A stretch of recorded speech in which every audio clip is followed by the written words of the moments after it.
یعنی اس طریقے سے آپ قرآن میں وہ پڑھیں گے تو تھوڑا تھوڑا قصہ آپ کو ملے گا.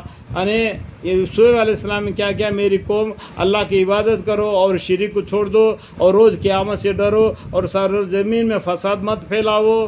اور سب ان لوگوں نے شعیب علیہ السلام کو جھٹلایا، بل زلزلہ نے ان کو آ پکڑا، پھر وہ اپنے گھروں میں اوندے گر کر رہ گئے. اور ہم نے عاد اور سمود کو بھی، عاد کی طرف ہود علیہ السلام کو، سمود کی طرف صالح علیہ السلام کو، ان کے انادات کے خلاف کی وجہ سے، ان کو اللہ کے حکم کے خلاف کرنے کی وجہ سے ان کو کیا کیا، ان کی قوم کو ہلاک کر دیا. جو ایمان لائے ہود علیہ السلام کے اوپر، جو ایمان لائے صالح علیہ السلام پر، ایک اللہ پر ڈرے، اللہ کے اوپر عبادت، اللہ کے اوپر ایمان لائے، ان کو بچا لیا.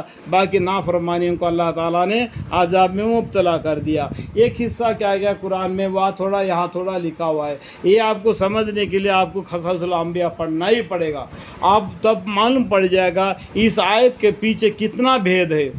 ہم بتلا نہیں سکتے کہ اتنا بڑا بھید ہے. یہ آپ کو علم کو سیکھنا ہے ہر مسلمان، تو آپ کو معلوم پڑ جائے گا.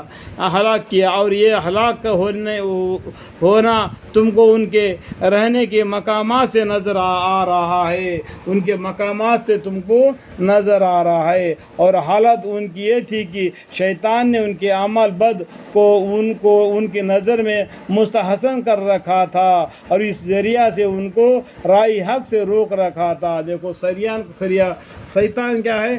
انسان کا سریا دشمن ہے، پہلا ہی بتا دیا. پھر بھی تم شیطان کا ساتھ دو گے تو جہنمی میں چلے جاؤ گے. یہ بات کو تم کو تسلی کر لینا چاہیے.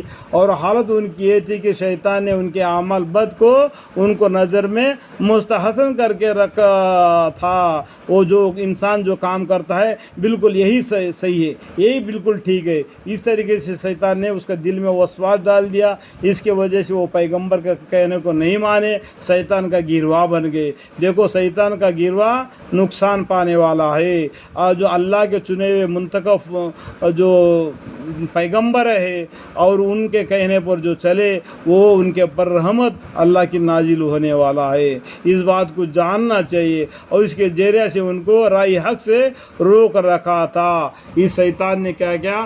اللہ کے سامنے وعدہ کیا تھا، کل قیامت تک کے لیے میرے کو مہلت دے دو، تمہارے ان بندوں میں سے بہت سے بندوں کو میں اپنے بس میں کر لوں گا، اور جس کے اوپر آپ رحم کرے اس کو تو نہیں آپ بس میں کر سکتا شیطان. اللہ جس کے اوپر رحم کرے اس کو شیطان دھوکہ نہیں دے سکتا.